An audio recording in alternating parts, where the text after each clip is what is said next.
औज़ुबिल्लाहिमिनश्शैतानिर्रजीम बिस्मिल्लाहिर्रहमानिर्रहीम। इब्तिदा है रब्बी जलील के बाबरकत नाम से जो दिलों के बैत खूब जानता है। अस्सलाम वालेकुम व्यूअर्स, कैसे हैं आप? ठीक है। आप इस वक्त देख रहे हैं बायोलॉजी चैनल हयातियात वाला। हमने केमिकल कोऑर्डिनेशन को शुरू किया था और लास्ट टॉपिक जो हमने पढ़ी थी वो थी थायराइड ग्लैंड। आज का जो हमारा टॉपिक है वो है एड्रीनो कॉर्टिकोट्रोपिक हार्मोन, RACTH। ठीक है, एड्रीनो कॉर्टिकोट्रोपिक हार्मोन। इसका वर्ड थोड़ा डिफिकल्ट लग रहा है, लेकिन दरअसल है नहीं। अब यहां पर मैं आपको बताता चलूं ad means above. Okay, ad means above. While the reno is derived from renal, and renal means kidney. Okay, renal means kidney. While the cortico is from cortex. Cortex means external or outer. Okay, and the tropic means activator, and hormone means hormone. Okay, above the renal or above the kidney, the gland present above the kidney is called as adrenal gland. Okay, the gland present above the kidney is called as adrenal gland. Gland क्या हो गया? Adrenal gland. ठीक है, तो अब एड्रीनोकॉर्टिकोट्रोपिक hormone एक किस्म का हार्मोन है जो कि एड्रीनल ग्लैंड के एक खास पार्ट यानी आउटर पार्ट को कंट्रोल करता है या एक्टिवेट करता है। ठीक है, the activator of the outer part of adrenal gland hormone is called as adrenocorticotropic hormone. ठीक है, समझ में आ गई? एक बार फिर सुनिएगा। Ad means above, while the reno is derived from renal means kidney, while the cortico is from cortex and cortex means outer. Tropic means activator. The hormone which activates the outer part of adrenal gland is called as adrenocorticotropic hormone. ठीक है, यहां तक समझ में आ गई? अब इसका target क्या है? हमने थायराइड ग्लैंड के थायराइड स्टिमुलेटिंग ग्लैंड के टारगेट के बारे में बताया था कि उसका टारगेट क्या है? Thyroid gland. इसके अलावा हमने ग्रोथ हार्मोन के टारगेट के बारे में बताया था कि क्या है? मसल्स है, सेल्स है, ब्लड्स है और लिवर है। इसी तरह इसका भी एक टारगेट है। टारगेट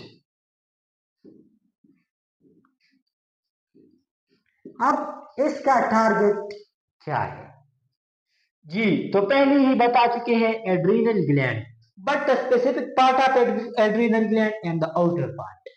ठीक है, the external or the outer part of adrenal gland. ठीक है, एड्रीनल ग्लैंड का जो आउटर पार्ट है वो कंट्रोल कौन करता है? एड्रीनल कॉर्टिकोट्रोपिक हार्मोन, ये कंट्रोल करता है। ठीक है, अब इसकी रिलीजिंग प्रोसेस क्या है जी? मैंने आपको बताया था कि ग्रोथ हार्मोन या चाहे थायराइड स्टिमुलेटिंग हार्मोन हो या चाहे ये हार्मोन हो एड्रीनल कॉर्टिकोट्रोपिक हार्मोन हो, इसका रिलीजिंग और इनहिबिटिंग प्रोसेस सेम रहेगा, सिर्फ और सिर्फ उसके सेल्स तब्दील होंगे। तो इसका रिलीजिंग और इनहिबिटिंग प्रोसेस वही का वही है। मैं आपको जुबानी बताता चलूं। हमने आपको बताया था कि ब्रेन से सारा ब्लड सर्कुलेट होता है। जब ब्लड ब्रेन से सर्कुलेट होता है और उसमें ACTH की मकदार कम हो तो ब्रेन उसकी कम मकदार को डिटेक्ट करता है, वो हाइपोथैलेमस के पास पैगाम भेजता है और हाइपोथैलेमस एक सब्सटेंस रिलीज करता है called as adreno corticotropic hormone releasing hormone, या फिर हम कह सकते हैं adreno corticotropic hormone releasing factor. ये रिलीज करता है और ये आता है पिट्यूटरी ग्लैंड में, और पिट्यूटरी ग्लैंड में मौजूद सेल कॉर्टिकोट्रॉप्स, यहां पर ये लफ्ज जरा ध्यान से सुनिएगा, कॉर्टिकोट्रॉप्स, ठीक है, मैं लिख देता हूं, सेल्स कॉर्टिकोट्रॉप्स, इस कार्टिकोट्रॉप्स को एक्टिवेट करता है और ये कार्टिकोट्रॉप्स एड्रीनल कार्टिकोट्रॉपिक हार्मोन को रिलीज करता है, ठीक है। तो ये इसका रिलीजिंग प्रोसेस हो गया। अब इसके इनहिबिटिंग प्रोसेस के बारे में अगर बात करें तो ब्लड जो है वो ब्रेन से जब सर्कुलेट होता है तो ब्रेन उसमें ACTH के ज्यादा मकदार को महसूस करता है और हाइपोथैलेमस को पैगाम भेजता है कि अब ब्लड में ACTH की मकदार ज्यादा है, लिहाजा इसको इनहिबिट करा जाए। तो वो एक हार्मोन रिलीज करता है जिसे हम कहते हैं ACTHIH। मतलब क्या हुआ, मतलब हो गया Adreno corticotropic hormone inhibiting hormone, और ACTHIF मतलब क्या हो गया, Adreno corticotropic hormone inhibiting factor, ठीक है। तो ये रिलीज करता है, ये आकी सेल्स कॉर्टिकोट्रॉप्स को डीएक्टिव करते हैं और वो ACTH की प्रोडक्शन को रोक देती है। तो चूंकि एक बढ़ता है दूसरा घटता है, या दूसरा बढ़ता है तीसरा जो है वो घटता है, तो इस किस्म की फीडबैक को हम कहते हैं negative feedback. Okay, the releasing and the inhibiting process of ACTH is controlled by negative feedback system. ठीक है, यहां तक समझ में आ गई। ये हमने आपको डिटेल्स में अपने पिछले लेक्चर्स में बताया था, जस्ट सेल्स का नाम चेंज होगा, हमने आपसे कहा था, और वो है कॉर्टिकोट्रॉप्स, बाकी सारा का सारा वही प्रोसेस है। अब इसके फंक्शंस की अगर हम बात करें तो हमने आपको यहां भी बताया कि इसका फंक्शन क्या है, इसका फंक्शन एड्रिनल ग्लैंड के आउटर पार्ट को एक्टिवेट कराना है। यहां पर जो इंपॉर्टेंट चीज है वो आखिर एड्रीनल ग्लैंड क्या है और इसका आउटर पार्ट क्या है, तो वो अभी हम पढ़ते हैं कि एड्रीनल ग्लैंड क्या है। अभी तक हमने पिट्यूटरी ग्लैंड के 3 हार्मोन को डिस्कस किया। पिट्यूटरी ग्लैंड की इंटीरियर लोब के 3 हार्मोन को हमने डिस्कस किया, एक ग्रोथ हार्मोन, दूसरा थायराइड स्टिमुलेटिंग हार्मोन, और अभी जो डिस्कस किया तीसरा वन एड्रिनोकॉर्टिकोट्रॉपिक हार्मोन। तो ये 3 हार्मोन अब तक हम डिस्कस कर चुके हैं, अभी बारी है एड्रिनल ग्लैंड की। ओके, तो अभी ये पढ़ते हैं।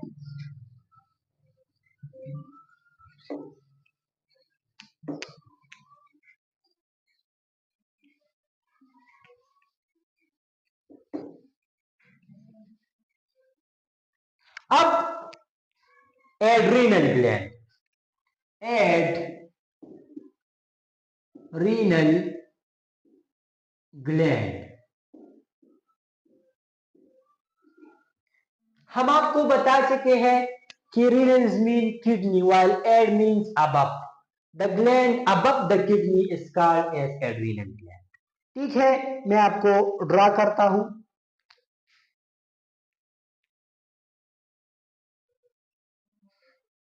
This is kidney,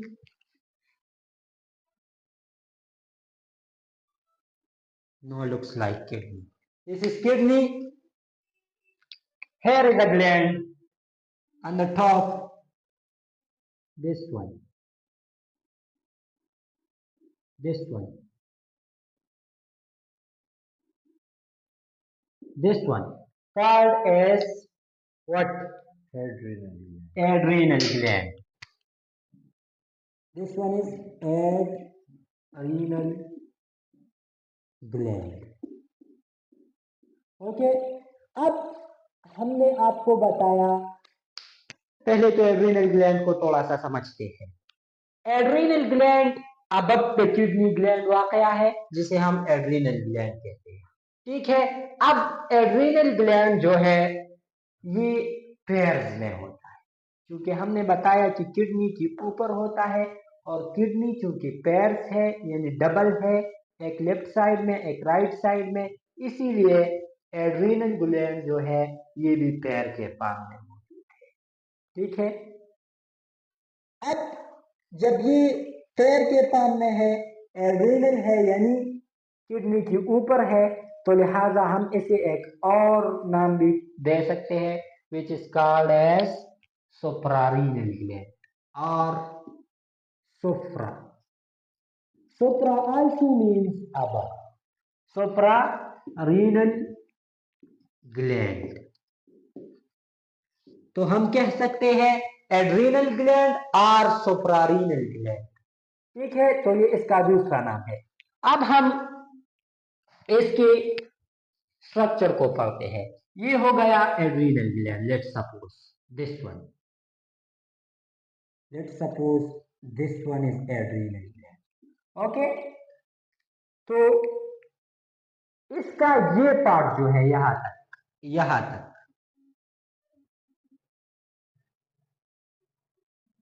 यहां तक हम आपको ये रेड से शो करते हैं।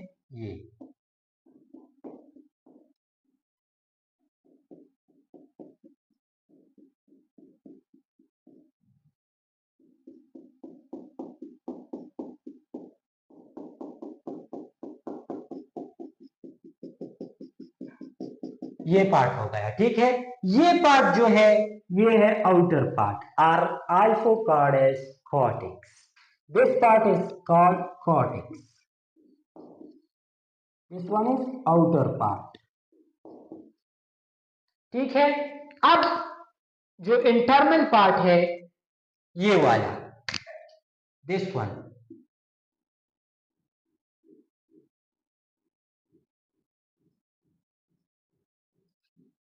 this one is called as medulla or internal।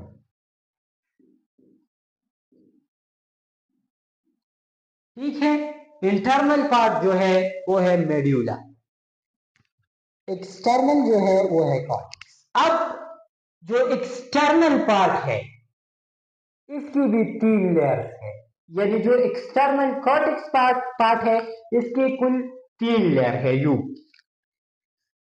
ये हो गया पहला लेयर, ये हो गया दूसरा लेयर, और ये हो गया तीसरा लेयर, यू। ठीक है, दिस वन हम आपको समझाते हैं। ये जो है ये एक लेयर हो गया, ये वाला जो है दूसरा लेयर हो गया, ये वाला। ठीक है, और ये आखिरी तीसरा वाला ये लेयर, ये तीसरा लेयर होगा। हम इसको वाज़ेह करते हैं।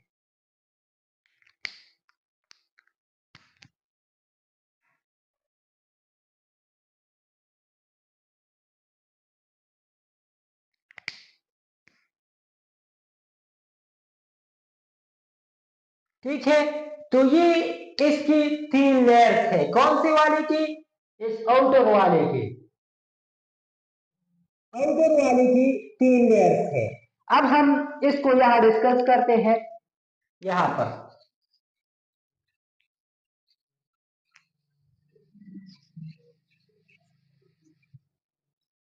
अब जो सबसे आउटर वन है, this one, This one is called as zona glomerulosa.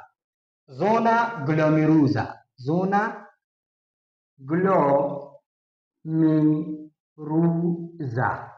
यहां पर हम लिखते हैं फर्स्ट वाला जो है वो है जोना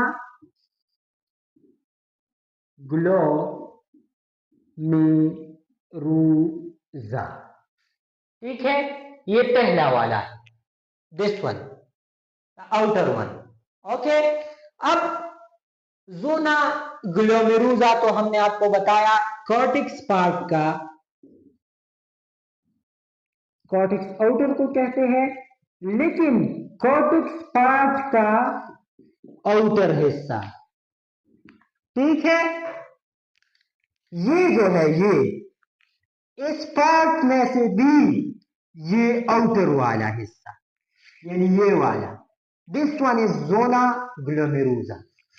ठीक है, अब ये जोना ग्लोमेरुलोसा जो है ये एक ग्रुप ऑफ हार्मोन रिलीज करता है नॉन एज जी मेनरिलोकॉर्टिकॉइड हार्मोन।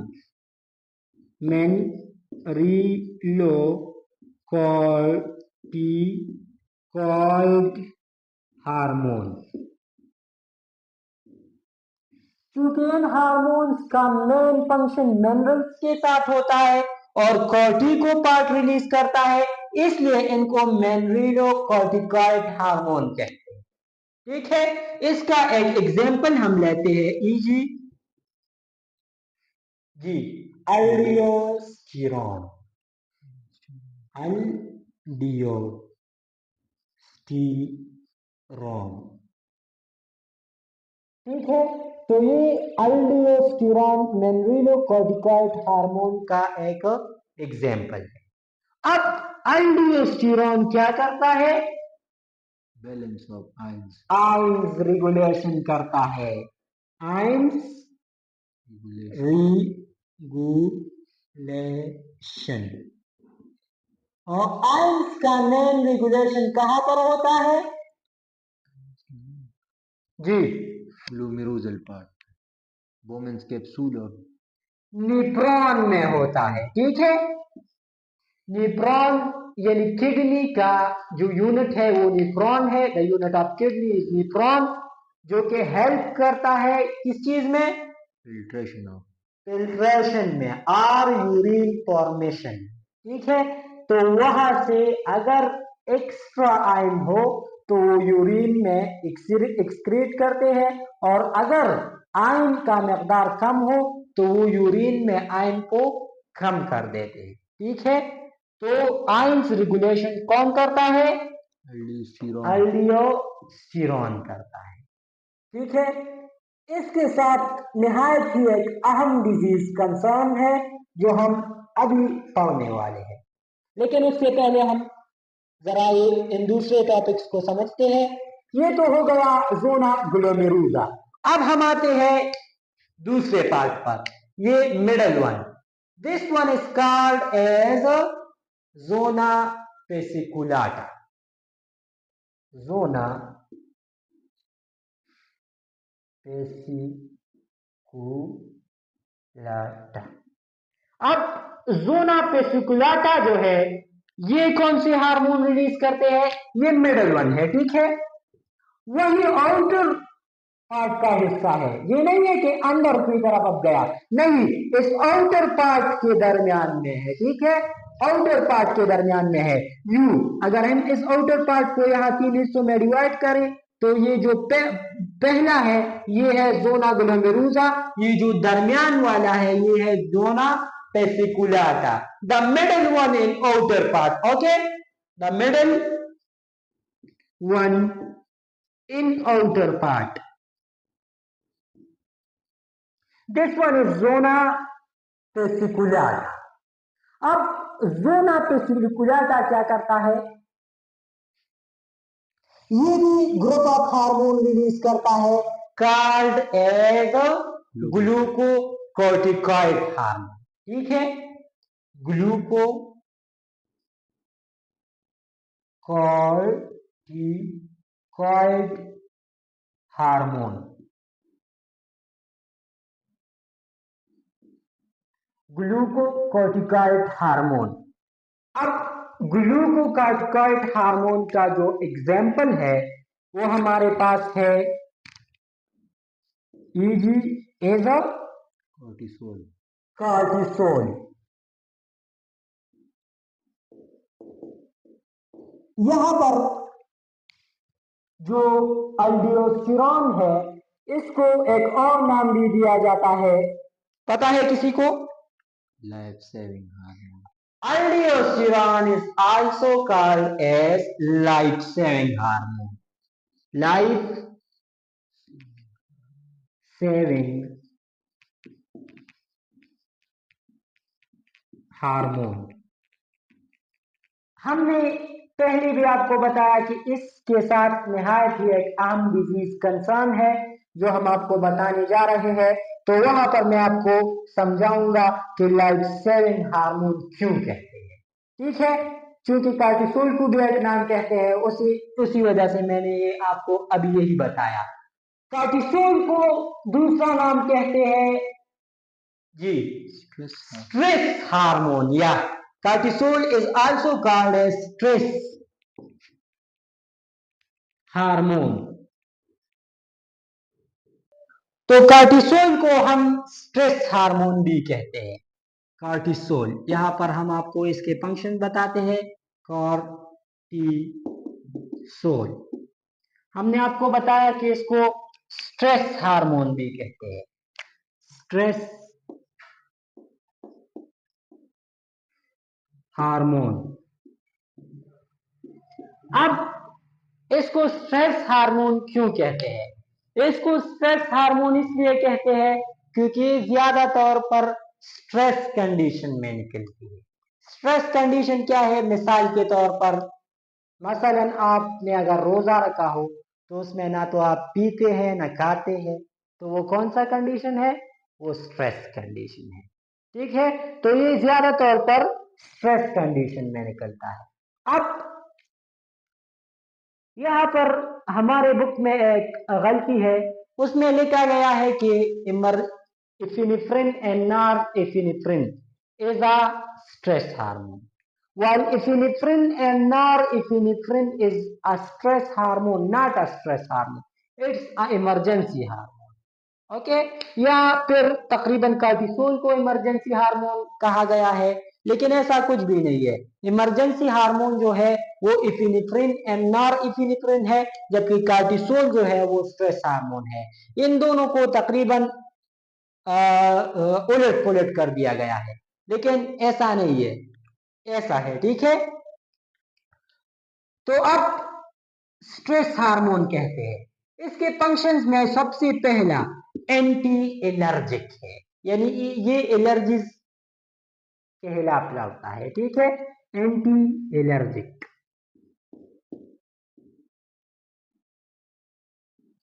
पहला। दूसरा, एंटी इंफ्लेमेटरी है। ठीक है, यानी ये इन्फेक्शन के खिलाफ भी लड़ता है।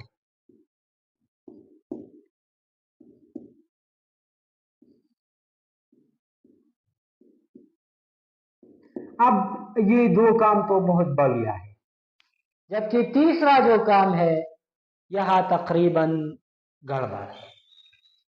तीसरा काम जो करता है वो करता है इम्यून सप्रेसर।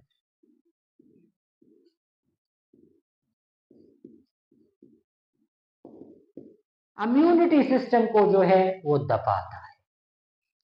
ये खुद कहता है कि तुम साइड पे हो जाओ, मैं ही सब कुछ करूंगा। तो ये तो कुछ नहीं कर सकता, सिर्फ एंटी इंफ्लेमेटरी है और एंटी एलर्जिक है। ठीक है, तो इम्यूनिटी सिस्टम को दबा देता है कि सारे काम मुझ पर छोड़ो, मैं सब कुछ कर लूंगा, और खुद कर कुछ भी नहीं सकता। ठीक है, इम्यून सप्रेसर है। इसके अलावा एक और अहम काम करता है, आरबीसी प्रोडक्शन करता है। ठीक है, आरबीसी प्रोडक्शन। अब आपने अपने बड़ों से सुना होगा कि स्ट्रेस न लिया था वरना बीमार हो जाओगे। अब ऐसा वो क्यों बोलते हैं उनको खुद भी पता नहीं होता, लेकिन मैं उसका रीजन अभी आपको बताता हूं। हमने आपको कहा कि स्ट्रेस हार्मोन जो है वो कार्टिसोल को कहते हैं। कार्टिसोल को स्ट्रेस हार्मोन इसलिए कहते हैं कि स्ट्रेस कंडीशन में ज्यादा निकलता है। ठीक है, जब आप स्ट्रेस लोगे तो ये ज्यादा निकलेगा, और जब ज्यादा निकलेगा तो मतलब इम्यून सिस्टम को सप्रेस करेगा। जब इम्यून सिस्टम को सप्रेस करेगा तो जर्म्स जो है वो इजीली आपके बॉडी पर अटैक कर सकेंगे और आप आसानी से बीमारी का शिकार हो जाएंगे। इसीलिए कहते हैं कि स्ट्रेस ज्यादा नहीं लिया करो। अब आप कहेंगे कि नहीं, इसके तो एंटी इंफ्लेमेटरी भी है। तो एंटी इंफ्लेमेटरी है, लेकिन ये जो है मिसाल, मैं आपको एक मिसाल के जरिए समझाता हूँ। मिसाल के तौर पर अगर बाहर के फौजियों, मिसाल के तौर पर इसराइल के फौजियों ने हम पर अटैक कर दिया, तो हमारे, अगर हम अपने फौजियों को कहे कि आप सो जाए सबके सब, और हम अवाम जो है वो लड़ेंगे, तो क्या हम उनसे जीत जाएंगे? नहीं। उनकी जो अवाम है, उनकी जो आर्मी है वो ट्रेंड है, जबकि अवाम जो है वो तो अनट्रेंड है। ठीक है, तो वो तो कुछ हद तक उसे दबा देंगे, लेकिन हम उनकी सामना नहीं कर सकते ज्यादा देर तक। इसी तरह है, एंटी इंफ्लेमेटरी अवाम है, जबकि इम्यून सप्रेसर है जो हमारे सेना है, जो हमारे जवान है, जो हमारे फौजी है, वो तो सोए पड़े हैं। अगर हम उनको जगाएंगे तो हमारे बनिस्बत वो उनसे ज्यादा बेहतर तौर पर लड़ सकेंगे। ठीक है, तो ये एक परफेक्ट एग्जाम्पल है। ओके, अब हम आपको बताते हैं, ये तो हो गया कार्टिसोल के फंक्शन। अब एक एक्सटर्नल पार्ट के, इंटरनल पार्ट के बारे में बात करते हैं। The last one, zona reticularis. ठीक है, इस आखिरी part zona reticularis, this one, the last one, this one, the last one. ठीक है, द लास्ट वन और the inner part is called inner, but not the innermost. The innermost is medulla. Okay, the inner part of cortex, cortex का जो inner part है उसे हम जोना रेटिकुलारस कहते हैं। ठीक है, तो जोना रेटिकुलारस जो है वो भी ग्रुप ऑफ हार्मोन रिलीज करता है, नॉन एज सेक्स हार्मोन। ठीक है, अब जोना रेटिकुलारस, जोना, the third one, zona रेटिकुलारस।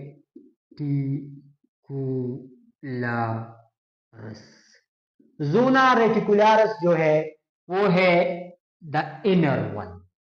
Okay, the inner part of cortex. ठीक है, कॉर्टेक्स का जो अंदरूनी वाला हिस्सा है, मेड्यूला को नहीं पहुंचता, याद रखिए। जहां से मेड्यूला शुरू होता है उसके साथ वाला हिस्सा जो है वो है जोना रेटिकुलारस। जोना रेटिकुलारस भी ग्रुप ऑफ हार्मोन रिलीज करते हैं, जिन्हें हम कहते हैं क्या जी, जिन्हें हम कहते हैं सेक्स हार्मोन।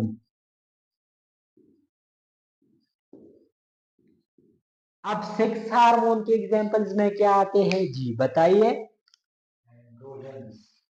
एंड्रोजन्स। और एंड्रोजन्स में क्या आता है? एंड्रोजन्स में आता है टेस्टियो एस्टिरोस्टीरॉन, एस्ट्रोजन एंड प्रोजेस्टेरॉन। अब हम आपको बता चुके हैं पिछले लेक्चर्स में कि testosterone found in female, sorry, testosterone found in male, okay, and released by the testes. This testosterone is also released by the testes, but in small amount released by also the zona reticularis. Okay, तो ये testosterone जो है ये एक unique है। क्यों unique है?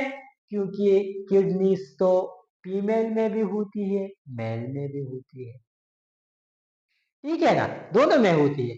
तो इसका मतलब है उन दोनों के ऊपर क्या होगा? एड्रीनल ग्लैंड होगा। जब एड्रीनल ग्लैंड होगा तो उसमें ऑटोमेटिकली जोना रेटिकुलरिस भी होगा। जब जोना रेटिकुलरिस होगा तो मतलब उसमें टेस्टोस्टेरोन की प्रोडक्शन भी होगी। तो ये टेस्टोस्टेरोन जो है ये फीमेल में भी प्रोडक्ट होती है। तो अगर कोई आपसे कहे कि क्या टेस्टोस्टेरोन फीमेल में प्रोड्यूस हो सकती है, तो जी हाँ, टेस्टोस्टेरोन फीमेल में भी प्रोड्यूस हो सकती है। अगर कोई आपसे पूछे कि कौन प्रोड्यूस करता है, तो एड्रीनल ग्लैंड का जोना रेटिकुलरिस पार्ट प्रोड्यूस करता है, ठीक है। अब इस टेस्टोस्टेरोन का फीमेल में क्या फंक्शन है? मेल में तो आपको पता है कि सेकेंडरी सेक्सुअल कैरेक्टर को एराइज करता है। सेकेंडरी सेक्सुअल कैरेक्टर क्या है? मिसाल के तौर पर मेल जो है उसकी दाढ़ी निकल आती है, मूछ निकल आती है, उसकी आवाज जो है वो बारीक हो जाती है, इसके अलावा उसकी हाइट बढ़ने लगती है, वो मैच्योर हो जाता है, ये सारे जो है। इसके अलावा अंडरपेट्स जो है वो बाल निकल आते हैं। तो ये सारे जो है, ये सारे के सारे सेकेंडरी सेक्सुअल कैरेक्टर है, ठीक है। लेकिन फीमेल में ये क्या काम करता है? यहां मैं आपको एक बात बताता चलूं कि testosterone is aggressive in nature. Okay, aggressive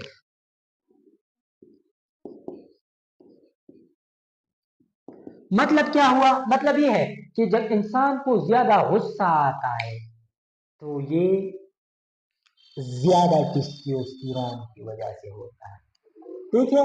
testosterone की वजह से भी गुस्सा ज्यादा आता है, ठीक है।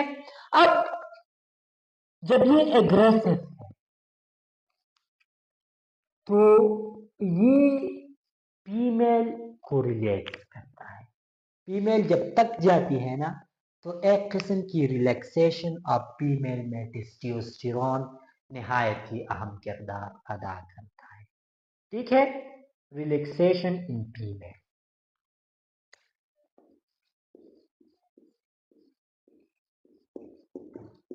इन फीमेल ड्यूरिंग टायर्डनेस, जब वो थकी हुई हो तो उस वक्त उनको रिलैक्स करता है ड्यूरिंग टायर्डनेस। ओके, अब ये तो एक काम हो गया। दूसरा भी एक अहम काम है, लेकिन उससे पहले हम एस्ट्रोजन और प्रोजेस्टेरोन को डिस्कस करते हैं। यहां पर आप कह सकते हैं कि क्या टेस्टोस्टेरोन की फिजिकल अपीयरेंस हम किसी फीमेल में देख सकते हैं कि आया इसमें टेस्टोस्टेरोन की जो सिक्रीशन है वो हुई? तो जी हाँ, हम वो देख सकते हैं। अगर टेस्टोस्टेरोन ज्यादा अमाउंट में एक फीमेल में रिलीज हो जाए तो उसको हम देख सकते हैं। बाज दफा आपने देखा होगा कि बाज औरत है, उसकी दाढ़ी बढ़ गई या फिर उसकी मूछ बढ़ गई, मोस्टेच जिसे हम कहते हैं ना, वो बढ़ गई, ठीक है। या दाढ़ी बढ़ गई या फिर मूछ बढ़ गई, ज्यादा तौर पर ज्यादा उम्र की औरतों में ये पाई जाती है, ठीक है। तो उसकी मूछें बढ़ जाते हैं या फिर दाढ़ी बढ़ जाती है। तो ये क्या है? ये एक मेल कैरेक्टर है जो कि एक फीमेल में नमूदार हुआ। और किसकी वजह से हुआ? मोर अमाउंट ऑफ टेस्टोस्टेरोन की वजह से हुआ। तो इस कंडीशन को एक खास नाम देते हैं जिसे हम कह सकते हैं हिर्सुटिज्म, ठीक है। Hirsutism, hirsutism. अब हिर्सुटिज्म क्या है? जब टेस्टोस्टेरोन फीमेल में ज्यादा रिलीज हो जाए और उसकी वजह से उस फीमेल की दाढ़ी या फिर मूछ निकल आ जाए। यही नहीं कि बस बहुत ज्यादा बड़ी दाढ़ी और ज्यादा बड़े बड़े मूछ, नहीं, थोड़े बहुत निकल आते हैं, ठीक है। तो उसको हम क्या कहते हैं? उसको हम हिर्सुटिज्म कहते हैं। ठीक है, तो ये उसका हम अपनी नेकेड आई से देख सकते हैं। अब एस्ट्रोजन एंड प्रोजेस्टेरॉन, एस्ट्रोजन जो है और प्रोजेस्टेरॉन जो है, हमने आपको बताया था कि ये फीमेल की सेकेंडरी सेक्सुअल कैरेक्टर को इमर्ज करते हैं। अब फीमेल सेकेंडरी सेक्सुअल कैरेक्टर हमने आपको बताया भी था, आप भी बताते हैं कि क्या है। मिसाल के तौर पर फीमेल्स का ब्रेस्ट साइज बढ़ जाना, इसके अलावा उसके कमर का साइज बढ़ जाना, इसके अलावा उसके आवाज का पतला हो जाना और उसको प्रेगनेंसी के लिए प्रिपेयर करना, ये सारे के सारे जो है secondary sexual character of female है। अब मेल में ये क्या काम करता है, तो यहाँ पर जब हमने आपको बताया था कि फीमेल की रिलैक्सेशन में मदद देता है, तो हमने आपको बताया था कि एक दूसरा इंपॉर्टेंट काम भी करता है। यहाँ पर वो मैं काम मैं आपको बताता हूँ कि फीमेल में जो है वो टेस्टोस्टेरोन और मेल में एस्ट्रोजन और प्रोजेस्टेरॉन लिबिडो का काम करता है। ठीक है, किस चीज का? LIBIDO, लिबिडो का काम करता है। अब लिबिडो क्या है? Libido sex drive. Sex drive क्या है? एक फीमेल में या फिर एक मेल में सेक्स का ख्वाहिश पैदा होना इज कॉल्ड एज लिबिडो। ठीक है, जब एक मेल में या फिर एक फीमेल में सेक्स का ख्वाहिश पैदा हो जाए तो उसे हम लिबिडो कहते हैं। और वो मेल में कौन करता है? एस्ट्रोजन और प्रोजेस्टेरॉन करता है, जबकि फीमेल में टेस्टोस्टेरोन करता है। ठीक है, मेल लिबिडो जो है वो एस्ट्रोजन और प्रोजेस्टेरॉन है, जबकि फीमेल लिबिडो जो है वो टेस्टोस्टेरोन है। ये अपोजिट है। क्यों अपोजिट है? इसलिए अपोजिट है कि opposites attract each other more better than the same one. ठीक है, अपोजिट्स एक दूसरे को ज्यादा बेहतर तरीके पर अट्रैक्ट करती है, जबकि सेम्स जो है वो एक दूसरे को इतना अट्रैक्ट नहीं करते। मिसाल के तौर पर मेल अगर एक फीमेल को देखता है तो वो इसकी तरफ ज्यादा अट्रैक्ट होता है बनिस्बत इसके कि वो एक मेल को देखे। इसी तरह फीमेल जब एक मेल को देखती है तो वो उसकी तरफ ज्यादा अट्रैक्ट होती है बनिस्बत इसके कि वो एक फीमेल को देखी। ये क्यों ज्यादा अट्रैक्ट होते हैं? क्योंकि अपोजिट है। यहाँ पर भी लेंथ अपोजिट है, इसलिए ये ज्यादा अट्रैक्ट होता है। जब ज्यादा अट्रैक्ट होता है तो बेहतर तरीके से सेक्स डिजायर पैदा हो सकते हैं। ठीक है, यही वजह है कि ये दोनों जो है अपोजिट्स है। ठीक है, एक तो ये वजह है। दूसरी वजह ये भी है कि ये हार्मोनल बैलेंस रखता है।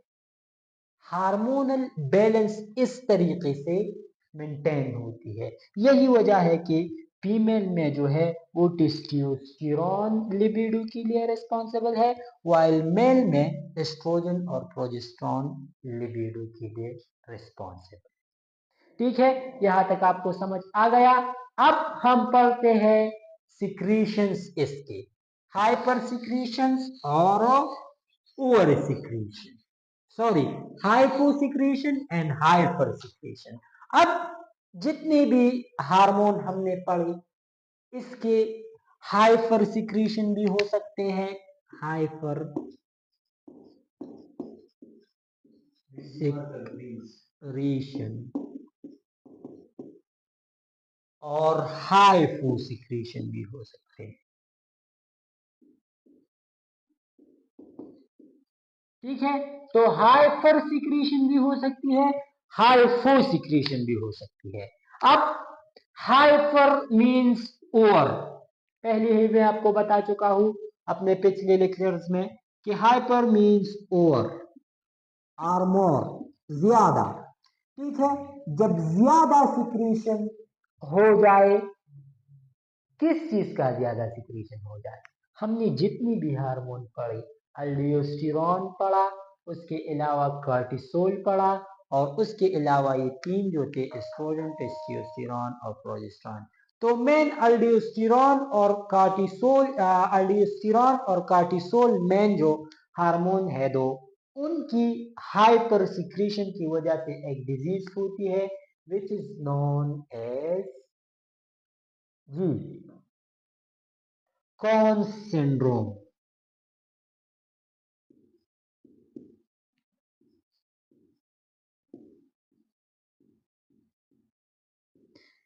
इसमें क्या होता है, इसमें ओवर ग्रोथ होता है एड्रीनल ग्लैंड का, ठीक है, over growth of adrenal gland होता है। लेकिन यहां पर एक बात जरूरी है कि ये जो ओवर ग्रोथ है ये नन कैंसरियस है, मतलब ये कैंसर का ओवर ग्रोथ नहीं है, ठीक है, नन कैंसरियस ओवर ग्रोथ है। जबकि सिंड्रोम किसे कहते हैं जी, सिंड्रोम किसे कहते हैं, सिंड्रोम एक और जगह में भी आता है, AIDS, acquired immuno deficiency syndrome, यहां पर भी वर्ड सिंड्रोम आता है और यहां पर भी वर्ड सिंड्रोम आता है।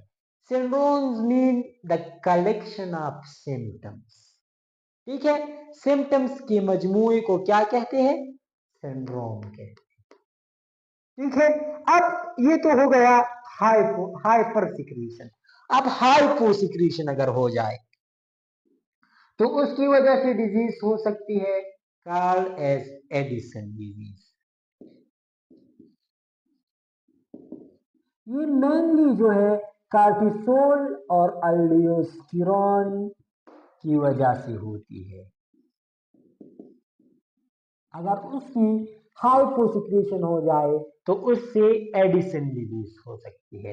एडिसन इसलिए कहती है क्योंकि ये ग्रेट साइंटिस्ट जिसने बल्ब का इजाद किया था, एडिसन थॉमस, उसमें मौजूद थी, यानी एडिसन इस बीमारी से लाहक था, उसमें ये बीमारी पाई जाती थी, उसकी एजाज में इस डिजीज का नाम एडिसन डिजीज रखा गया है, ठीक है।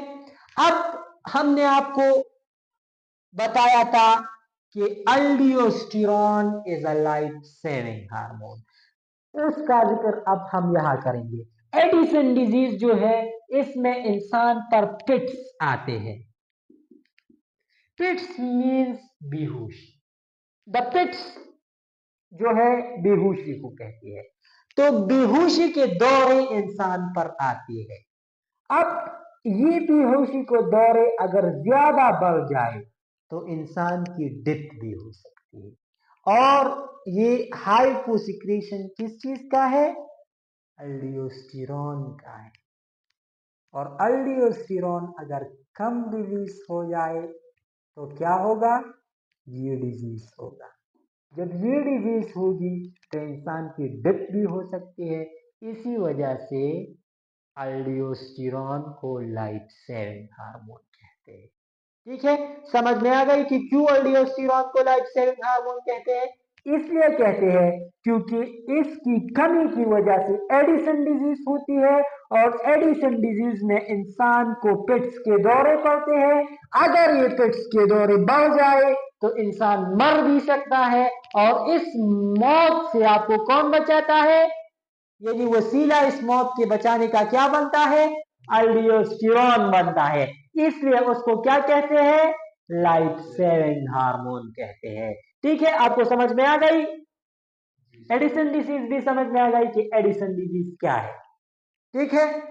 तो ये हाइपोसिक्रेशन की वजह से एडिसन डिजीज, जबकि हाइपर सिक्रेशन की वजह से कौन सिंड्रोम हो सकता है, ठीक है, noted.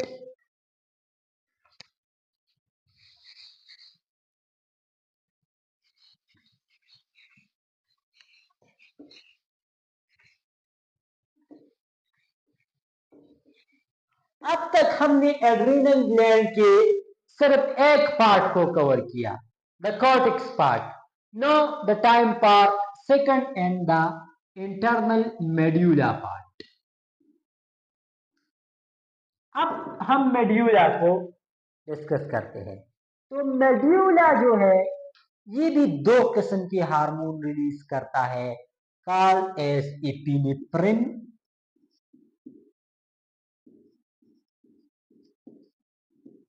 And norepinephrine,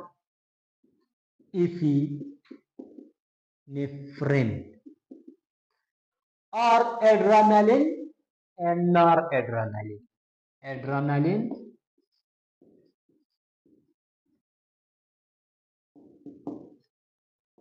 and noradrenaline,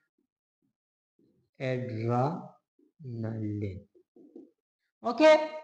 और एपिनेफ्रिन एंड नॉरएपिनेफ्रिन और एड्रेनालिन एंड नॉरएड्रेनालिन। तो इन हार्मोन को एक और नाम भी देते हैं, कॉल्ड एज इमरजेंसी हार्मोन।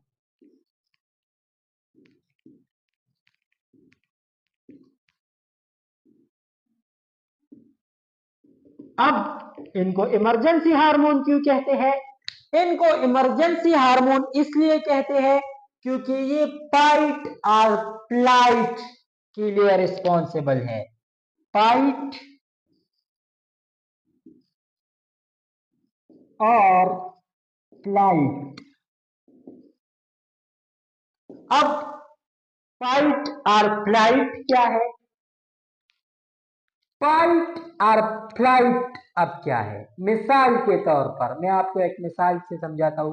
मिसाल के तौर पर आप किसी रास्ते से जा रहे हैं और आपके सामने एकदम एक कुत्ता आ गया।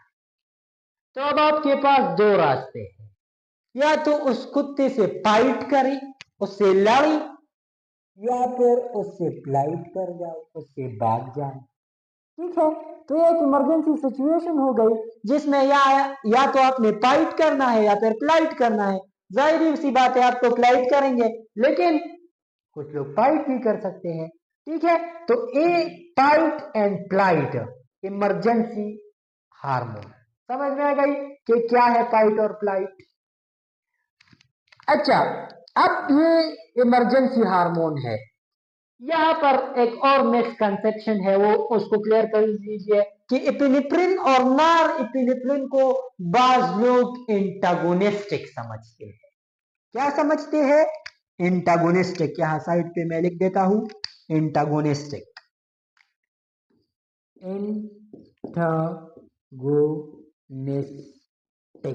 एंटागोनिस्टिक का मतलब क्या है? Antagonistic means opposite. ठीक है, यानी अगर एक मिसाल के तौर पर मैं आपको एक मिसाल देता हूं कि मिसाल के तौर पर एक किलर है और एक डॉक्टर है। किलर क्या करता है? लोगों को मारता है, जबकि डॉक्टर क्या करता है? डॉक्टर लोगों की जिंदगियां बचाता है। तो दोनों का काम एक दूसरे से अलग है। ठीक है, तो दोनों का काम एक दूसरे के बिल्कुल अपोजिट है। तो इनको हम कह सकते हैं कि ये एक दूसरे के एंटागोनिस्टिक है। तो ज्यादा तौर पर लोग समझते हैं कि epinephrine is antagonistic of norepinephrine, but ऐसा नहीं है। एपिनेफ्रिन और नॉरएपिनेफ्रिन बाई बाई है, कोई भी एंटागोनिस्टिक कैरेक्टर नहीं है। ठीक है, there isn't any antagonistic character between epinephrine and norepinephrine, they are just like brothers. Okay, antagonistic सिर्फ और सिर्फ दो हार्मोन है, वो है कैल्सिटोनिन और other one is पैराथ्रामोन।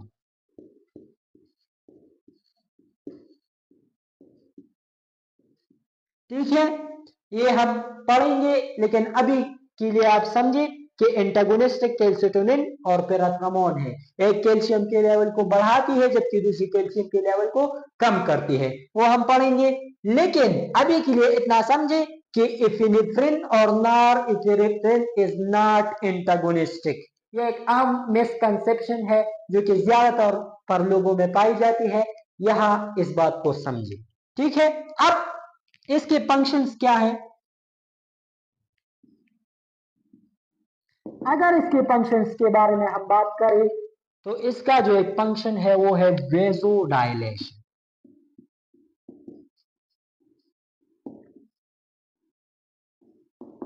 Vasodilation. Vasodilation क्या है? आपकी जिस्म जो है, आपका जो जिस्म है, इसके अंदर वेन्स है एंड आर्टरीज है। जब आपकी जिस्म की वेन्स और आर्टरीज आपकी स्किन के तरफ आ जाए, ठीक है, तो उसे हम कहते हैं वेजोडाइलेशन। मीन वेसल डायलेट कर जाए, वेसल जो है वो फूल जाए, तो उसे हम वेजोडाइलेशन कहते हैं। अब ऐसा ज्यादा तौर पर कौन से हालात में होता है? वेजोडाइलेशन जो है, जब वेजोडाइलेशन हो जाए तो इंसान का जो रंग है वो सुर्ख हो जाता है। और ज्यादा तौर पर आपका चेहरा या फिर स्किन सुर्ख कब होती है? जी, जब आप गुस्सा करते हैं। जब आप गुस्सा करते हैं ना, तो आपका चेहरा और आपका जो स्किन है वो सुर्ख हो जाता है। क्यों सुर्ख हो जाता है? क्योंकि आपके वेसल्स ऊपर की तरफ उठ जाते हैं, वेसल्स डायलेट कर जाते हैं। और आप गुस्सा कब करते हैं? ज्यादा तौर पर इमरजेंसी कंडीशन में करते हैं, ठीक है। तो epinephrine and norepinephrine is responsible for vasodilation, ठीक है।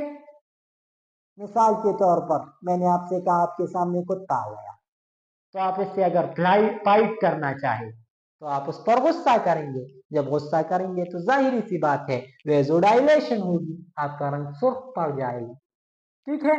दूसरा नंबर पर वेजो कंस्ट्रक्शन।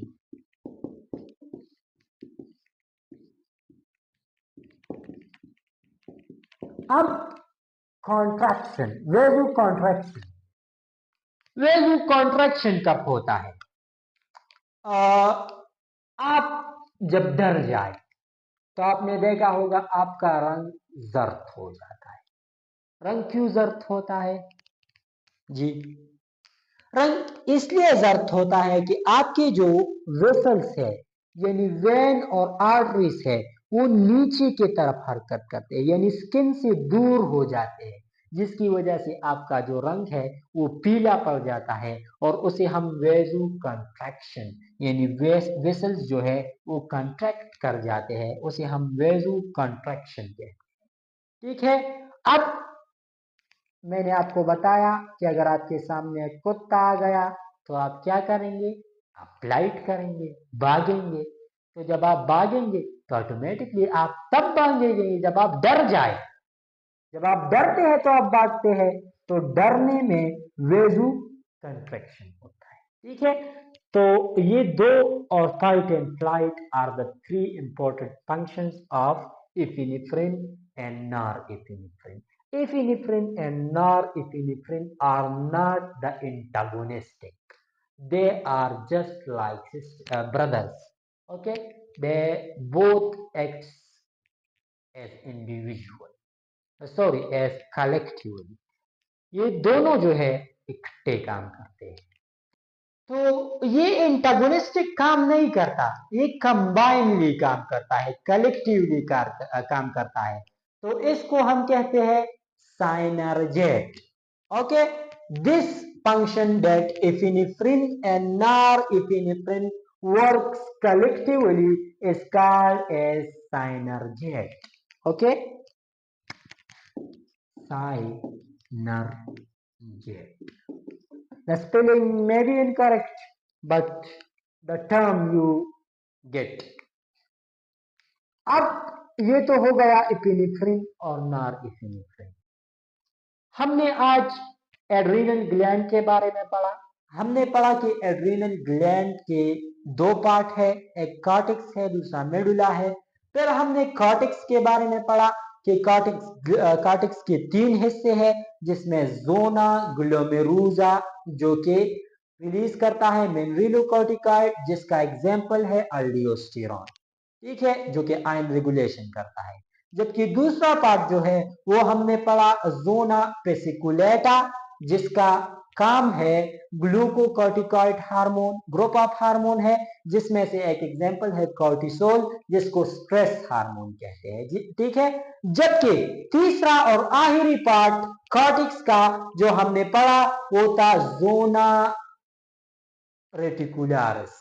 जोना रेटिकुलरिस जो है वो group of sex hormone release करता है जिसमें टेस्टोस्टेरोन, एस्ट्रोजन और प्रोजेस्टेरोन आता है जो कि मेनली लिबिडो का काम करता है। ठीक है, हमने आपको लिबिडो भी समझाया कि लिबिडो क्या है। इसके बाद हमने उसके हाइपर सिक्रेशन और हाइपो सिक्रेशन को पढ़ा और आखिर में हमने मेडुला को पढ़ा कि मेडुला दो हार्मोन रिलीज करता है, इफिनेफ्रिन एंड नॉर इफिनेफ्रिन और एड्रेनालिन एंड नॉर एड्रेनालिन। यहाँ पर एक और बात भी बताता चलूं कि epinephrine and norepinephrine also act as a heart stimulant, heart stimulant.